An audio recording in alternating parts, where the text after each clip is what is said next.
Day 4 na nga pala ng pagpapatap global natin kay San. Ni-start ko na nga rin pala dito. At tulad ng dati, kasama ko pa rin dito yung aking katuwo. Magkapares nga lang kami ng rank eh. Kaya manalo o matalo, sabay kaming aangat. Kalaban ko nga pala sa jungle dito si Hayabusa. At sa bidyong ito, pag-uusapan natin kung paano ko ginagamit si San bilang isang jungle. Inuuna ko nga pala dito yung blue buff. Kasi priority natin dito yung gold na dalawan.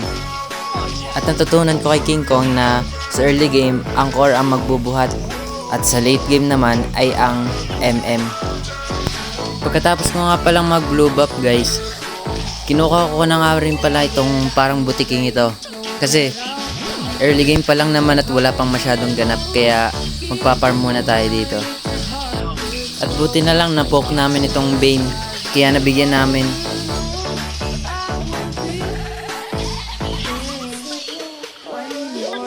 Napagtanto ko nga pala guys na kahit sa early game, kayang-kaya na makipagsabayan ni San. Lalo na kapag nagka-ultimate ito. Sa oras na ito, kinukuha ko na nga pala dito yung aking red black. Napakabilis nga pala mag-farm ni San guys, lalo na yung kanyang clone. Kaya ayos na ayos ito gamitin pang jungle. Dito guys, ang shot call ko sa mga kakampi ko ay kunin namin yung turtle. Kaso nakita ko sinisimulan na ng mga kalaban. Pero guys, lugin-lugi talaga yung Hayabusa sa San. Kasi kayang-kaya nitong madodge yung ultimate ni Hayabusa. At buti na nga lang, nakuha ko dito yung turtle. At dahil doon, nakalamang kami sa mga kalaban. Napitas ko pa dito yung Bane nila. Kaya sa pagkakataong ito, snowball na tayo. Pagkatapos namin mag-turtle, nagpatuloy lang ako sa pagpaparm para mas lalo kami lumamang sa team fight. Ang first build ko nga pala dito ay Corrosion Sight. At kapag na-build nyo na to guys, kayang-kaya nyo naman makipagsabayan sa mga kalaban. Nagkamali pa nga ako dito, kaya bumalik muna ako sa aking nakaraan. Kaya yun, napitas kami. Pero dito guys, sinubukan kong bigyan yung Johnson. Pero tinanggal ko muna yung passive niya at saka ako siya binalikan. Kaya mapipitas namin silang parehas.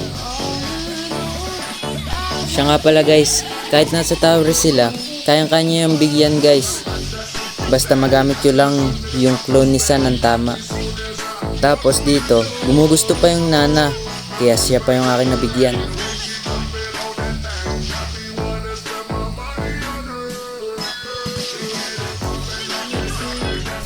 Kinuha ko na nga rin pala dito yung turtle kasi lamang na lamang naman kami dito. Pero hindi ko inaasahan na magko-contest pala sila. Pero buti na lang magaling ako mag-retry. Sabay sugod sa mga kalaban. Kasi alam ko naman na lamang kami sa team fight kasi nakuha ko yung turtle tapos nagkaroon pa kami ng shield. Kaya yun, napitas namin dito yung Johnson. Tapos sa marksman lang nila ako nakapokus. Kasi yung aking inuuna ay malalambot lang muna. Nagbalak pa nga tumakas dito yung Bane, pero wala na siyang nagawa. Pagkatapos ng labanan, agad ako nag-invade sa mga kalaban. Panoorin nyo guys kung anong gagawin ko dito sa Hayabusa nila.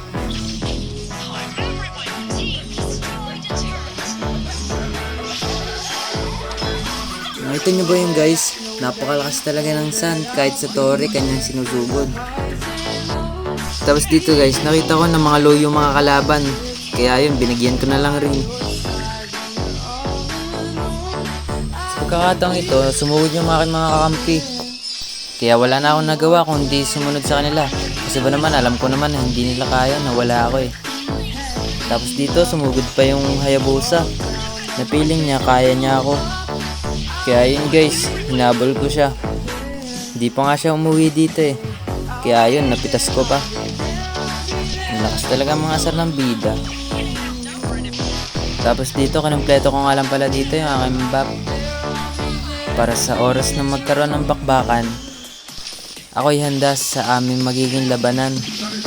Tapos dito guys, kung mapapansin nyo, lamang na lamang talaga yung San sa Hayabusa. Kaya maganda rin itong pang counter. Tapos tingnan nyo naman guys, pang pro player talaga yung abangan. Kasi yung Clint nila ay aking mabibigyan. Dumating pa nga dito yung Johnson. Pero umalis lang rin siya kasi alam niya na wala siyang kasama. Dito naman guys, nagkaroon kami ng clash. Napakaganda nga ng ultimate ni Ixia dito. Saktong sakto sa mga kalaban. Kaya yun, naubos namin sila. Balak na nga rin sana namin tapusin dito. Kaso sayang, nawalan kami ng minions.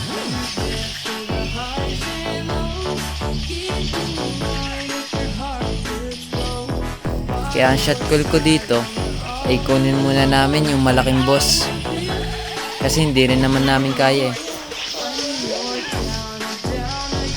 Hindi nga pala ako dito naka-season hunter guys. Kasi 3 naman season eh. Kayang-kaya niya i-burst yung malaking boss dito. Pero syempre, dapat may katulong. Mahirap na, baka tayo lang yung gagawa sa lahat. Dito nga guys, sa mid lane nga pala nagmarcha yung malaking boss. Kaya dito ako sa top magpupush. Kapag saan kayo guys, huwag nyo kalimutang mag-push kapag may malaking boss. Kasi ito na yung pagkakataon nyo na maubos yung torre nila. At hanggang sa ma-pressure na sila. Dito nga guys, matatapos na namin yung ralo. Di na nga rin makaya ng mga kalaban ang pressure na ginagawa namin. Naubos nga rin pala namin di sila dito at Nana na lang yung natira. Kaya ayun, narinig ko na naman ang salitang. At sa puntong ito, Epic 1 4-star na nga pala dito ako guys. Dito, ang dami ko nakuhang award. MVP pa nga ako dito guys. Tas win streak na nga pala kami. Yun lang at wala nang iba. Bye bye.